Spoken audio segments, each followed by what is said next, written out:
किस्से कहानियाँ।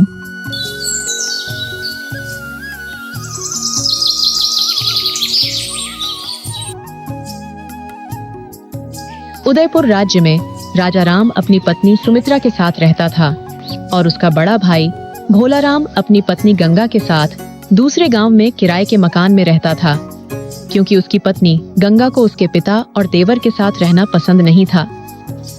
वहीं दूसरी तरफ राजा राम और सुमित्रा अपने पिता की बहुत सेवा करते थे। एक दिन भोला राम और उसकी पत्नी गंगा अपने गांव उदयपुर आते हैं। राजा राम अपने बड़े भाई भोला राम की बहुत इज्जत करता था। उसने उसका बहुत अच्छे से स्वागत किया। पूरा परिवार एक साथ बहुत खुश था।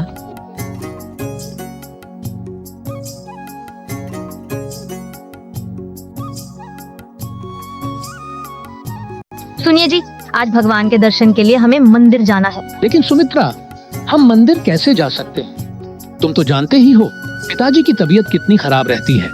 अगर हमारे जाने के बाद उन्हें कुछ हो गया तो हम क्या करेंगे? अजी, भैया भाभी भी तो आए हुए हैं। हम पिताजी को भैया भाभी के पास छोड़कर जाएंगे। वो एक दिन के लिए हमें मना नहीं करेंगे। हम दोनों तुरंत ही वापस आ जाएंगे। ठीक है सुमित्रा, तुम जाकर भैया भाभी को बुला लो, फिर हम दोनों मंदिर चलते हैं। थोड़े ही देर बाद राजा राम और उसकी पत्नी सुमित्रा मंदिर के लिए निकल जाते हैं।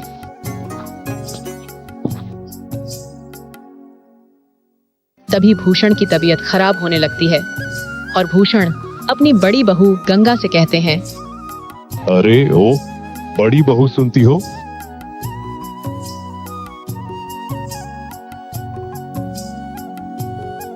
अरे क्या हुआ बूढ़े? सुनो बड़ी बहू, लगता है मेरा अंतिम समय आ गया है। मेरी तबीयत ठीक नहीं लग रही है। तुम जल्दी से राजा राम और सुमित्रा को घर वापस बुला लो। वो दोनों ज्यादा दूर नहीं गए होंगे, क्योंकि मुझे तुम लोगों को कुछ बताना है। तभी गंगा कुछ देर सोचती है। लगता है इस बूढ़े के जाने का समय आ गया है और ये जायदाद का बंटवारा करना चाहता है। यही सही समय है सारी जायदाद हड़पने का। हम दोनों पति पत्नी सारी संपत्ति हड़प लेंगे और दूसरे गांव में खुशी खुशी रहेंगे। तभी गंगा जाकर अपने पति भोला राम को सब कुछ बता देती है और भोला राम अपने पिता के पास आकर बोलता है, क्या हुआ पिताजी? तबीयत ज्यादा खराब है क्या? हाँ बेटा, इसीलिए मैं संपत्ति का बंटवारा करना चाहता हूँ। जल्दी से राजा राम और उसकी पत्नी सुमित्रा को बुला लो। पिताजी, मैंने देखा, पर वह दोनों कहीं दूर दूर तक नजर नहीं आ रहे थे। आप हमें बता दीजिए, हम वे दोनों को बता देंगे। अच्छा ठीक है, तुम दोनों मेरी बात ध्यान से सुनो। मैंने और तुम्हारे माँ ने तुम दोनों के भविष्य के लिए बहुत से पैसे जमा किए थे, ताकि तुम दोनों को पैसों की कमी महसूस न हो। लेकिन तुम्हारे माँ ने मुझे बताने से मना किया था, ताकि तुम दोनों खुद मेहनत करके पैसे कमाओ। लेकिन ये मेरा अंतिम समय है, इसलिए मैं तुम दोनों को धन के बारे में बताना चाहता हूँ। हाँ हाँ पिताजी, जल्दी बताइए। तो तुम दोनों ध्यान से सुनो। मैंने और तुम्हारी माँ ने धन को मिट्टी के बर्तनों में छुपा दिया था, ताकि कोई उसे चुरा ना ले। इतना कहकर भूषण अपने प्राण त्याग देता है। ओ बूढ़ा, कम से कम इतना तो बता देता कि कहाँ छुपा के रखा है उसे धन को। चलो कोई बात नहीं, किसी न किसी तरह से हम उसे धन को ढूंढ ही लेंगे। सुनिए जी, अब आप सब अपने छोटे भाई को मत बताइएगा। मैं जैसा कहती हूँ वैसा ही बोलना। इसका मतलब मैं अपने छोटे भाई को इस धन के बारे में कुछ भी नहीं बताऊं। क्या तुम्हारी ऊपर की खोपड़ी खाली है क्या? मैंने कहा ना, जैसा मैं बोलूंगी वैसा ही बोलना। लेकिन हम उस धन को इस पूरे घर में कहाँ ढूंढेंगे? वह भी राजा राम के रहते हुए, उसे भी तो पता चल ही जाएगा ना। इस बात की आप बिल्कुल चिंता मत करो, बस मेरी बात ध्यान से सुनो। इतना कहने के बाद गंगा भोला राम को धन को ढूंढने की तरकीब बताती है। अरे वाह भाग्यवान, वाह, मानना पड़ेगा तुम्हारे दिमाग को। तभी भोला राम सुमित्रा मंदिर से वापस घर लौट आते हैं।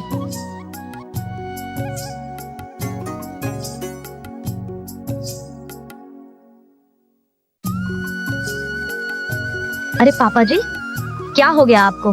पिताजी आप हमें छोड़कर क्यों चले गए? हमारा क्या होगा पिताजी?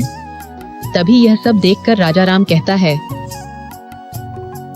पिताजी उठ जाओ पिताजी। भाई ये सब कब हुआ? तुम्हारे आने से 10 मिनट पहले। पिताजी की तबीयत बहुत खराब हो गई थी और पिताजी हमें छोड़कर चले गए। पिताजी मुझे माफ कर दो, मैं आपके आखिरी पलों में आपके साथ नहीं था। मुझे माफ कर दो पिताजी, मुझे हमेशा इसका अफसोस रहेगा। दोनों भाई मिलकर अपने पिता का अंतिम संस्कार कर देते हैं। धीरे धीरे दिन बीतते हैं और उनके पिता के सारे क्रियाकर्म खत्म हो जाते हैं।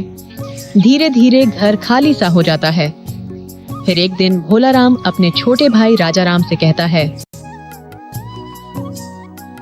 सुनो भाई राजा राम, तो पिताजी हमारे बीच नहीं रहे, तो तुम अपनी पत्नी सुमित्रा को लेकर यहाँ से चले जाओ, क्योंकि पिताजी ने सारी जायदाद और यह घर मेरे नाम कर दिया। क्योंकि उनके आखिरी समय में मैं उनके साथ था, इसलिए अब तुम इस घर में नहीं रह सकते हो। ये सब सुनकर राजा राम बहुत परेशान हो जाता है। उसे कुछ समझ में नहीं आ रहा होता कि वह अब क्या करे। थोड़ी देर सोचने के बाद राजा राम कहता है, अरे भैया आप क्या बोल रहे हैं? पिताजी मेरे साथ कभी ऐसा नहीं कर सकते थे, वह तो मुझसे बहुत प्यार करते थे। अरे देवर जी, ऐसी बात नहीं है। आपके भाई बिल्कुल सही कह रहे हैं। पिताजी कह रहे थे कि राजा राम को मेरी बिल्कुल भी चिंता नहीं है। ऐसे बीमार होते हुए भी मुझे छोड़कर चला गया। हम पिताजी के अंतिम समय में उनके साथ थे। हमने उनकी सेवा की, इसीलिए उन्होंने अपनी सारी संपत्ति हमारे नाम कर दी। नहीं भाभी, ये गलत है। पिताजी मेरे साथ ऐसा कर ही नहीं सकते। राजा राम, मैं जानता था कि तुम हमारी बात का भरोसा नहीं करोगे, इसलिए मैंने हमारे गांव के मुखिया को बुलाया है। अब वही फैसला करेंगे।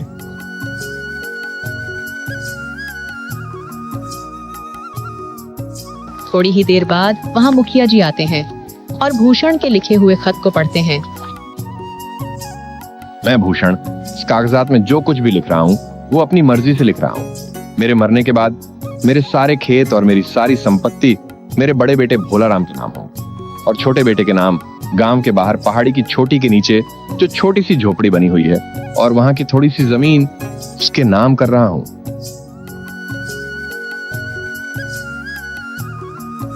मुखिया जी, क्या कागज पर जो लिखा है क्या सच है कि उसे मेरे पिताजी ने लिखा है? राजा राम, ये तो मुझे भी समझ में नहीं आ रहा है कि तुम्हारे पिताजी ने तुम्हारे साथ ऐसा क्यों किया, लेकिन इस खत में जो भी लिखा है वह तुम्हारे पिताजी ने ही लिखा है और उसके बाद अपना अंगूठा भी लगाया। अरे मुखिया जी, इसकी वजह मैं बताता हूँ। मेरा भाई राजा राम और उसकी पत्नी सुमित्रा मेरे पिताजी का बिल्कुल भी ध्यान नहीं रखते थे, और तो और उन पर बहुत अत्याचार भी करते थे। पिताजी की तबीयत खराब होते हुए भी ये लोग बाहर घूमने चले गए, इसलिए पिताजी इनसे बहुत नाराज थे। मैंने और गंगा ने पिताजी की बहुत सेवा की, इसलिए पिताजी ने सारी संपत्ति मेरा नाम कर दी है। नहीं मुखिया जी, ये सब झूठ है।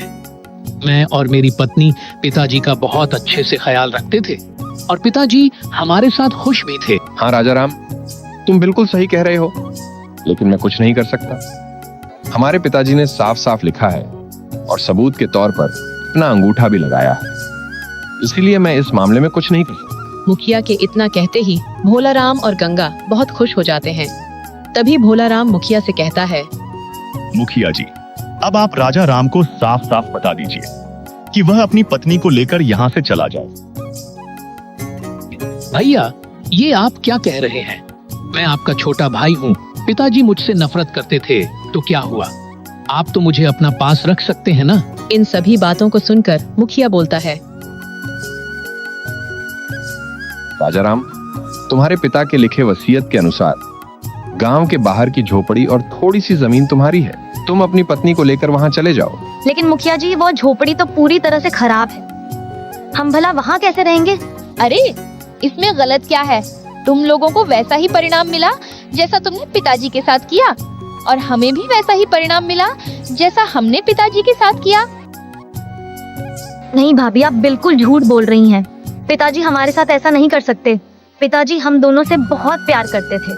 और हम लोग भी पिताजी की बहुत सेवा करते थे। देखिए मुखिया जी, इन्हें दोनों को समझ लीजिए कि यहाँ पर खड़े होकर हम दोनों से बहस ना करें और चुपचाप यहाँ से चले जाएं। देखो राजाराम, तुम्हारे पिता के जैसे वसीयत के अनुसार यह घर तुम्हारे बड़े भाई के नाम है। अगर वो लोग नहीं चाहते तो तुम लोग यहाँ नहीं रह सकते, तुम्हें यहाँ से जाना ही होगा। मैं इन्हें अपने साथ नहीं रखना चाहता मुखिया जी, क्योंकि इन्हें पिताजी के साथ बहुत बुरा व्यवहार किया है। इन्हें तो अपनी गलती की सजा मिलनी ही चाहिए।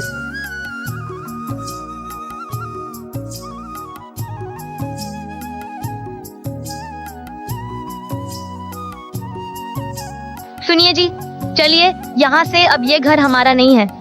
लेकिन सुमित्रा, मुझे तो कुछ भी समझ में नहीं आ रहा है। अगर पिताजी हमसे नाराज थे तो वह हमें बता सकते थे। उन्होंने हमारे साथ ऐसा क्यों किया? पता नहीं जी भैया, भाभी ने हमारे साथ ऐसा क्यों किया? उन्होंने हमारे बारे में एक बार भी नहीं सोचा। अरे सुमित्रा, हमने पिताजी की इतनी सेवा की, फिर भी उन्होंने हमारे साथ ऐसा किया। इसमें भैया भाभी का क्या दोष है? चलो अब यहाँ से, अब हमारा यहाँ कोई काम नहीं है। फिर वह दोनों वहां से चले गए।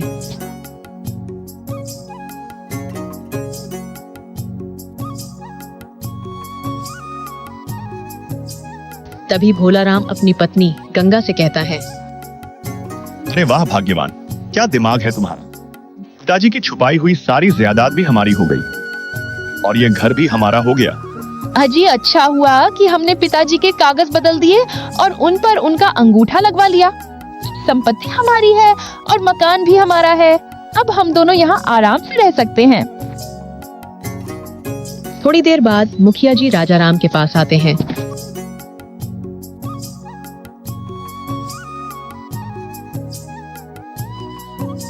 पता नहीं राजाराम, तुम्हारे पिताजी को क्या हो गया था, तुम्हारे साथ ऐसा क्यों किया?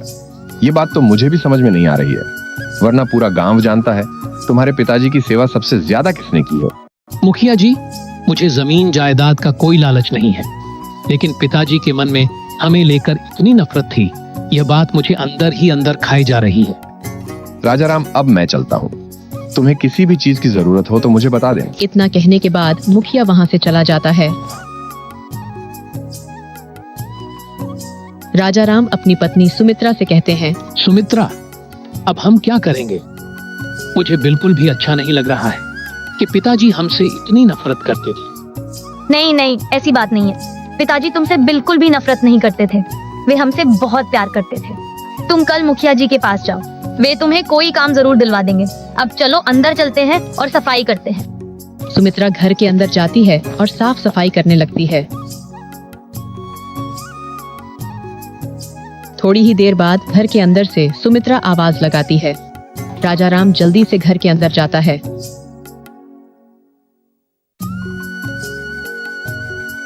क्या हुआ भाग्यवान, क्यों चिल्ला रही हो? देखो, सफाई करते समय मुझे 4-5 मिट्टी के घड़े मिले। क्या हो सकता है इसमें? खोल कर देखता हूँ। राजाराम उन घड़ों को खोलता है। वह सारे घड़े सोने के सिक्कों से भरे हुए थे। सुमित्रा, अब मैं समझा कि पिताजी ने हमें ये झोपड़ी क्यों दिया। मैं अभी जाकर मुखिया जी को सारी बात बताता हूँ। फिर राजाराम मुखिया जी के घर जाता है और उन्हें सारी बात बताता है। तब मुखिया राजाराम के घर सोने के सिक्कों को देखने के लिए जाते हैं। कुछ ही दिनों में ये बात पूरे गांव में फैल जाती है।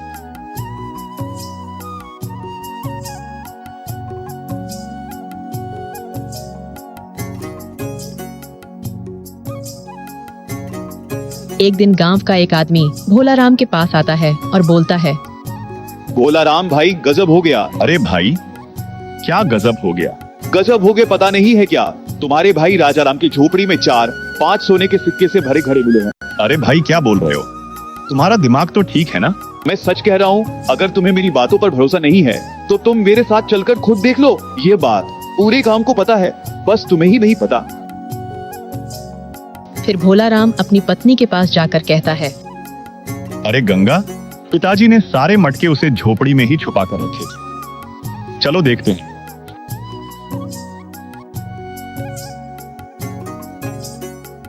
और फिर वह दोनों राजाराम के घर जाते हैं।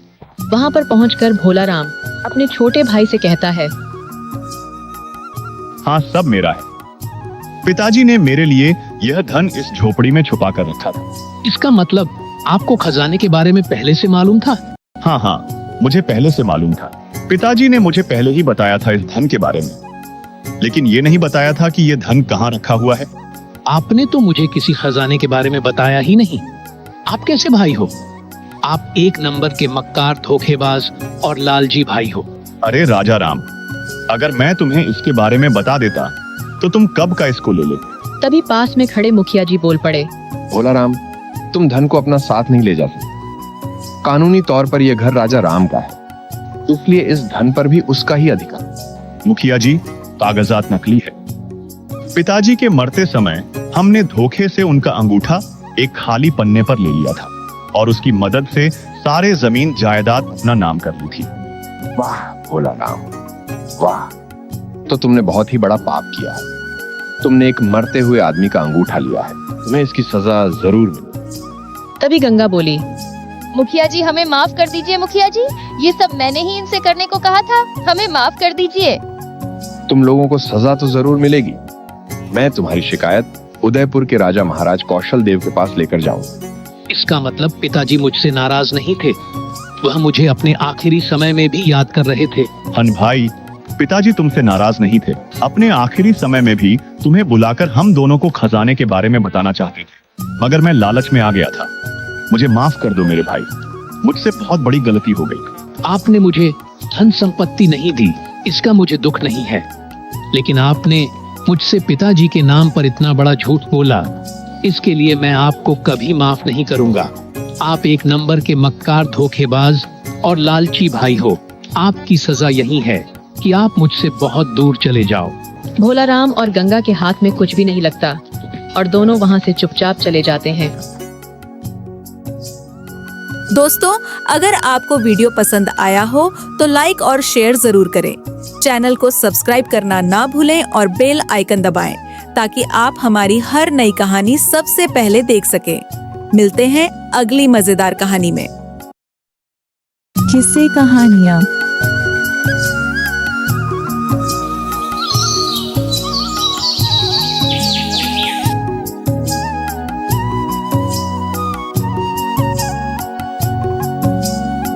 गांव में दो किसान रहते थे जिनका नाम रामू और श्यामू था। दोनों बचपन के गहरे दोस्त थे और हमेशा साथ रहते थे। दोनों का एक ही काम था, खेती करना।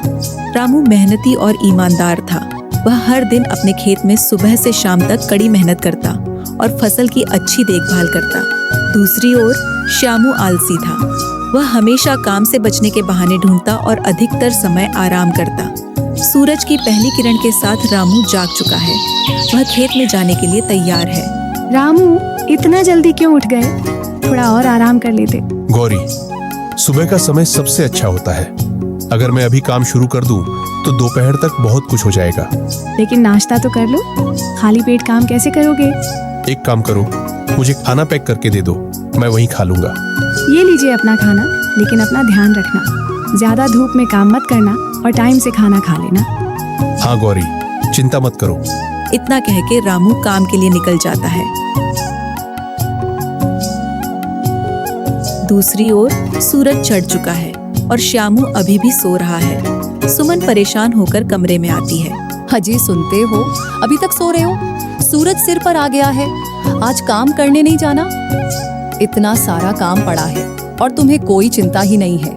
दिन पे दिन आप और आलसी होते जा रहे हैं। अरे क्या हो गया भाग्यवान, सुबह सुबह क्यों इतना भड़क रही हो? भड़कू नहीं तो और क्या करूं? बाहर देखो, सूरज सिर पर आ गया है। रामू तो कब का खेत पर चला गया और तुम हो कि अब तक खर्राटे ले रहे हो। रामू को काम करने की आदत है, मुझे भी खेत जाना है, लेकिन थोड़ा आराम कर लेने दो। खेत कहीं भागा थोड़ी न जा रहा है। आराम ही तो करते रहते हो। फसल का समय आने वाला है और तुम्हें कोई फिक्र ही नहीं। चिंता मत करो सुमन, जब काम करना होगा तब कर लूंगा। तुम्हारा ये आलस एक दिन हमें बहुत भारी पड़ेगा। पूरे गांव में बस हमारा ही घर है जहां फसल देर से आती है। बस बस भाग्यवान, कितना कम बोलती हो। बोलूं नहीं तो और क्या करूं? अच्छा तैयार हो जाने दो, फिर चला जाता हूँ। अरे भाई रामू, पूरा खेत आज ही जोत दोगे क्या? हाँ श्यामू भाई, बस थोड़ा सा ही खेत बचा है, उससे भी आज ही जोत दूं, तो कल से बीज बोने का काम शुरू कर दूंगा।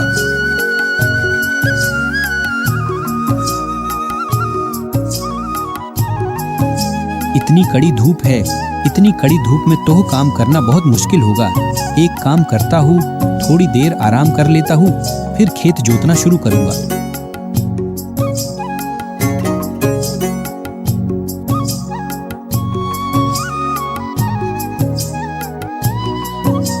चलो अब थोड़ा सा काम भी कर लिया जाए।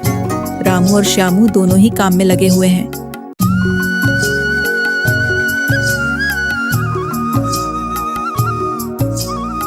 रामू को भूख लग जाती है और वो खाना खाने बैठता है। तभी उसको किसी के चिल्लाने की आवाज आती है। रामू वहां जाके देखता है, वहां एक साधु बाबा बेहोश पड़े थे। रामू पानी डाल के साधु बाबा को जगाता है। थोड़े देर में साधु बाबा को होश आ जाता है। साधु बाबा, अब आप कैसे हैं? हाँ बेटा, अब मैं ठीक हूँ। बहुत दिन से भूखा और प्यासा हूँ और इतनी तेज धूप है कि मुझे चक्कर आ गया। साधु महाराज, आज मेरी पत्नी ने मुझे खाना पैक करके दिया है, आप उससे खा लीजिए। दूर खड़ा श्यामू ये सब देख रहा होता है। अरे ये रामू किससे बात कर रहा है? कोई साधु महाराज मालूम होते हैं, जाके देखता हूँ। प्रणाम साधु महाराज। साधु महाराज, आप यहाँ बैठ के खाना खा लीजिए। लेकिन बेटा, अगर मैंने तुम्हारा खाना खा लिया तो तुम क्या खाओगे? तुम इतनी धूप में काम कर रहे हो। आप मेरी चिंता मत कीजिए बाबा, मेरा घर पास में ही है, मैं थोड़ी देर में घर जाके खा लूंगा। श्यामू भी अपना खाना साधु बाबा को दे देता है। महाराज, आप मेरा खाना भी खा लीजिए, मेरी पत्नी ने भी स्वादिष्ट खाना बनाया है। मेरी भूख मिटाने के लिए आप दोनों का बहुत बहुत धन्यवाद। धन्यवाद की कोई जरूरत नहीं है बाबा, ये तो हमारा सौभाग्य है कि हम आपकी मदद कर पाए। आप बस हमें आशीर्वाद दीजिए। हाँ बाबा, रामू ठीक कह रहा है, आप हमें शर्मिंदा न करें। तुम दोनों को मेरा आशीर्वाद है, इसी तरह मेहनत करते रहो। लेकिन मैं आज तुम्हें कुछ विशेष देना चाहता हूँ। साधु बाबा बीज की पोटली रामू और श्यामू को देते हैं। महाराज, ये किस फसल के बीज है?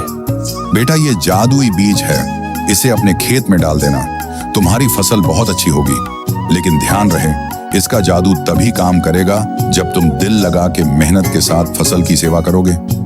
लेकिन महाराज, अगर ये जादुई है तो इतनी मेहनत करने की क्या जरूरत है? बेटा, एक बात याद रखना, जादू उसी पे काम करता है जो उसकी कदर करता है, और बिना मेहनत के किसी को कुछ भी हासिल नहीं होता। तुम्हें इन बीजों की सही से देखभाल करनी होगी। हम आपके इस भेंट के लिए बहुत आभारी हैं महाराज। हम इन बीजों की अच्छे से देखभाल करेंगे, रोज पानी भी देंगे। अब मैं यहाँ से प्रस्थान करता हूँ, तुम्हारा कल्याण हो। दोनों दोस्त जादुई बीज लेके घर की ओर निकलते हैं। श्याम, हमें इन बीज का अच्छे से ध्यान रखना होगा, इसे हमें प्यार और मेहनत से सींचना होगा, तभी हम इन जादुई बीज का लाभ उठा पाएंगे।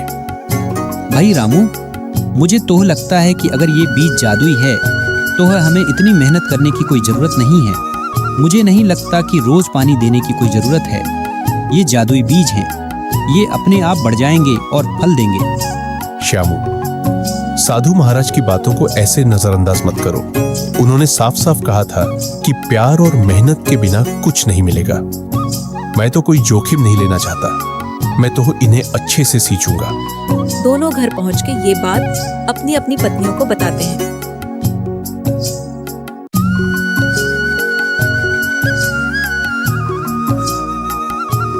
भगवान की हम पे बहुत बड़ी कृपा है कि हमें ऐसे जादुई बीज मिले हैं। गौरी, तुम बिल्कुल सही कह रही हो। जैसा साधु महाराज ने कहा है, मैं वैसा ही करूंगा। कल सुबह ही मैं इन बीजों को खेत में बो दूंगा। अरे वाह, ये तो बहुत ही अच्छी बात है। अब हमें और मेहनत करनी होगी और जैसा साधु महाराज ने कहा है, हम इन बीजों की बहुत सेवा करेंगे, जिससे बहुत अच्छी फसल होगी और हम बहुत सारे पैसे कमाएंगे। अब आप आलस मत करना, कल सुबह ही इन बीजों को बो देना। हाँ हाँ भाग्यवान, मैं कल सुबह इन बीजों को बो दूंगा। बीज कहाँ भागे जा रहे हैं?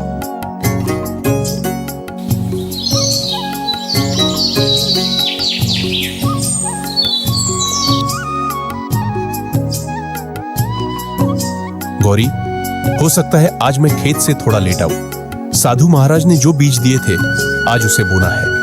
अगर इस बार अच्छी फसल हुई तो हम लोगों को ज्यादा मुनाफा होगा।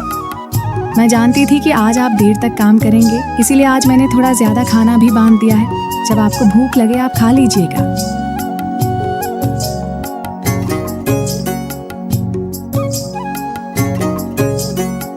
अजी सुनते हो, अभी तक सो रहे हो? सूरज सिर पर आ गया है। आज बीज बोना था, भूल गए क्या आप? उठिए, जल्दी उठिए। साधु महाराज ने क्या कहा था, आप भूल गए क्या? हाँ भाग्यवान, उठ रहा हूँ। थोड़ा धीरज रखो, मुझे साधु महाराज की बातें याद हैं। मुझे लगा आप भूल गए हैं, इसीलिए अभी तक सो रहे हैं। अब जल्दी उठिए, काम पे भी जाना है। हाँ भाग्यवान। दोनों अपने अपने खेतों में बीज बोते हैं।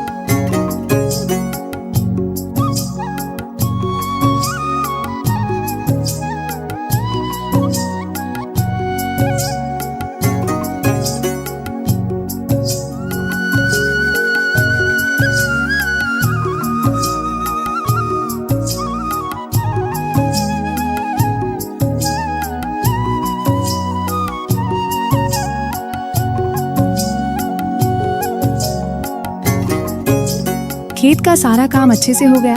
हाँ गौरी, मैंने सारे बीज अच्छे से बो दिए हैं और पानी भी दे दिया है। हाँ जी, बहुत अच्छा किया आपने। थक गए होंगे आप, खाना खा लीजिए, फिर आराम करिएगा। आपने सारे बीज अच्छे से बो दिए ना? हाँ भाग्यवान, मैंने सारे बीज अच्छे से बो दिए हैं। और खेत में पानी अच्छे से डाला ना? नहीं, मैं खेत में पानी नहीं डाल पाया, बीज बोने में ही इतना समय लग गया। लेकिन साधु महाराज ने इसे रोज प्यार और मेहनत से सींचने बोला था। अगर आप टाइम से उठ जाते तो वो खेत में पानी भी डाल पाते। अरे भाग्यवान, क्यों चिंता करती हो? ये जादुई बीज हैं, फसल अच्छी ही होगी। मैं कल जाके खेत में पानी डाल दूंगा। रामू हर रोज खेत में पानी देने लगा और फसल की बहुत प्यार से देखभाल करने लगा। दूसरी ओर श्यामू ने सोचा कि यह तो जादुई बीज है, इससे इतनी देखभाल की जरूरत नहीं है। वो कभी कभी पानी डालता और बाकी टाइम बस आराम करता रहता। कुछ समय बाद रामू के खेत में फूल गोभी की फसल निकल आई। रामू इस फसल को देख के बहुत खुश था। फसल बहुत अच्छी हुई थी और इन फूल गोभी का आकार भी आम फूल गोभी के मुकाबले काफी बड़ा था। रामू ने ये बात तुरंत अपनी पत्नी को बताई और वो दोनों फूल गोभी को तोड़ने के लिए खेत में आए। अजी, ये तो सच में बहुत अच्छी फूल गोभी की फसल है। इतने बड़े और इतने सुंदर फूल गोभी तो मैंने आज तक नहीं देखी। हाँ गौरी, चलो अब इससे जल्दी से तोड़ लेते हैं, फिर इन्हें बाजार में भी तोह बेचना है। दोनों फूल गोभी तोड़ने लगते हैं और धीरे धीरे उनकी टोकरी भर जाती है। दोनों फूल गोभी की फसल की तरफ देखते हैं। उन्होंने जहाँ से भी फूल गोभी तोड़ा था वहाँ अपने आप नई फूल गोभी आने लगती है। ये देखिए, हमने तो अभी अभी यहीं से फूल गोभी तोड़ा था और यहाँ फिर से नए फूल गोभी आने लगे। ये तो सच में चमत्कार है। लगता है इन जादुई बीज की फसलें कभी खत्म नहीं होती। हाँ, ये सचमुच जादुई बीज है। हमने जितने फूल गोभी तोड़े थे उतने वापस आ गए। हम इन फूल गोभियों को बेच के अच्छा खासा पैसा कमा सकते हैं। यहीं दूसरी ओर श्यामू के खेत में अभी भी छोटे छोटे पौधे ही थे और उनमें कोई फल नहीं आए थे। अरे अभी तक फसल क्यों नहीं आई? ये बीज तो जादुई थे ना? साधु महाराज ने क्या हमें धोखा दिया? तभी श्यामू की नजर रामू के खेत पे जाती है। रामू का खेत फूल गोभी की फसल से लहरा रहा था। श्यामू रामू के पास जाता है। तुम्हारी फसल इतनी अच्छी कैसे हुई? लगता है साधु महाराज ने मुझे नकली बीज दिए थे, वरना मेरे खेत में भी अच्छी फसल होती। दोस्त, साधु महाराज ने हम दोनों को जादुई बीज ही दिया था, लेकिन उन्होंने कहा था इसे प्यार और मेहनत से सींचना होगा। मैंने हर रोज मेहनत किया, पानी डाला और उसकी मिट्टी को ठीक किया और इसीलिए मेरे खेत में फसल इतनी अच्छी हुई। लेकिन मैंने तो तुम्हें कभी ठीक से काम करते हुए नहीं देखा और शायद इसी वजह से तुम्हारे खेत में फसल नहीं हुई। श्यामू को अब अपने गलती का एहसास हुआ। सही कहते हो रामू भाई, ये बीज जादुई थे, लेकिन मैंने बीजों का अच्छे से ध्यान नहीं रखा और इसीलिए इन्होंने मुझे फल ही नहीं दिया। ये सब मेरी ही गलती है। रामू ने फूल गोभियों को बेच के बहुत अच्छा पैसा कमाया और वहीं दूसरी ओर श्यामू को पछताने के अलावा कुछ नहीं मिला।